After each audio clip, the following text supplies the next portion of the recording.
Jeg personligt så ikke nogen, der var døde af sult, men mange andre så jo altså, at så var der en død i den barak, de boede i, og blev båret væk og blev kørt ud på en hestevogn, som kom og hentede de døde om morgenen.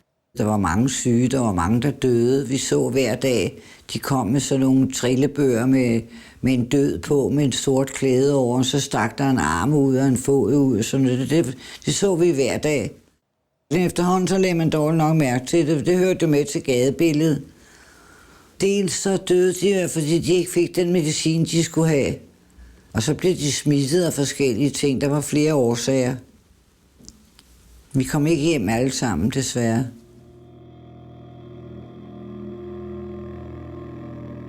Når man døde i Theresienstadt, så blev man kremeret, brændt. Så blev asken lagt i en papæske, og udenpå blev der med blå skrift skrevet navn og transportnummer. Og alle de her urneæsker blev opbevaret under kasematterne, der løb hele vejen rundt om selve byen. I november 1944, der opdagede tyskerne, at de ville tage krigen. Så beviserne skulle væk, og så blev børn fra lejren kommanderet ned i den kassemat, hvor man opbevarede asken i papkartoner. Så blev der på et tidspunkt sagt, at de mødre, der holdt et barn hjemme, ville miste en brødration.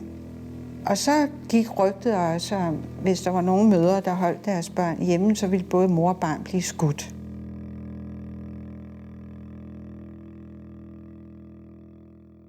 Vi skulle ned i kasematterne, og der var ikke ret højt til loftet. Der var meget, meget trangt, og man ville fylde gangene ud, primært med børn.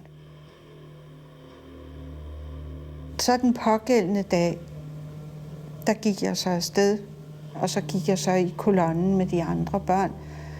Og vi kom så ned, hvor der var en hvælving, og så førte gangene nedad. Vi blev ført længere og længere ned, og det blev mere og mere dunkelt. Og til sidst, da vi kommer helt ned i bunden af kasematterne, var det fuldkommen bælragende mørkt. Og der var nogen, der græd lidt, som klynkede lidt undervejs. Mine tænder, de klaprede simpelthen fuldstændig vildt. Og så på et tidspunkt blev der råbt holdt på tysk.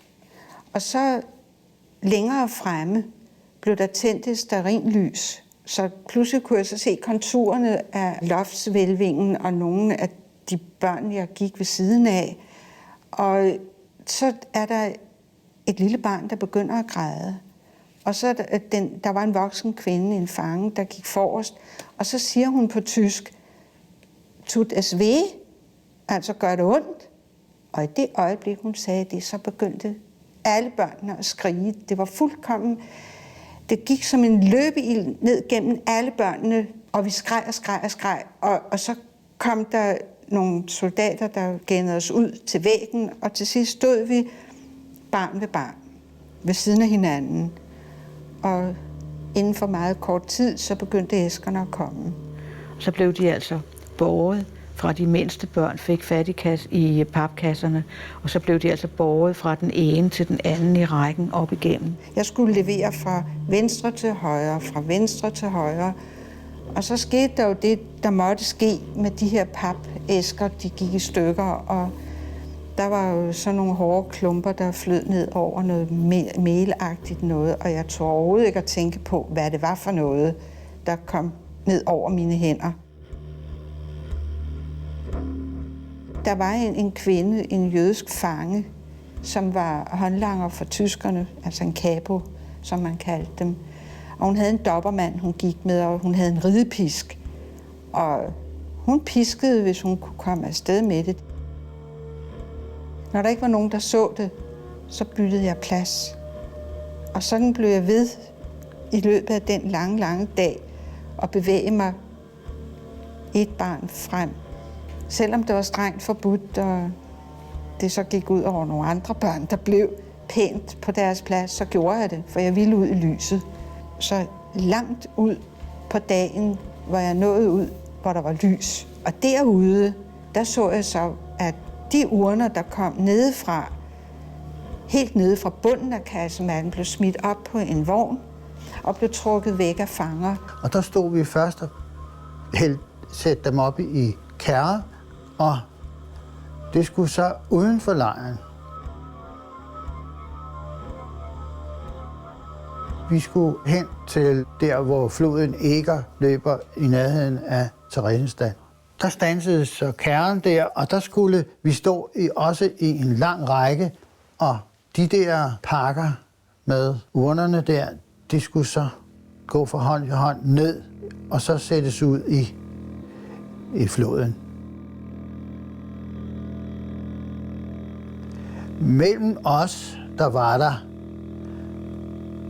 der nogle af deres nærmeste, som var døde, og som så var blevet brændt. Det stod uden på pakken.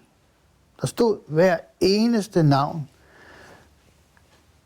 Og når der var nogen, der opdagede, at den, der lå i den pakke, var det nærmeste til det barn, som er der. De sørgede for, at den pakke kom uden om det barn. Uden at barnet lagde mærke til det.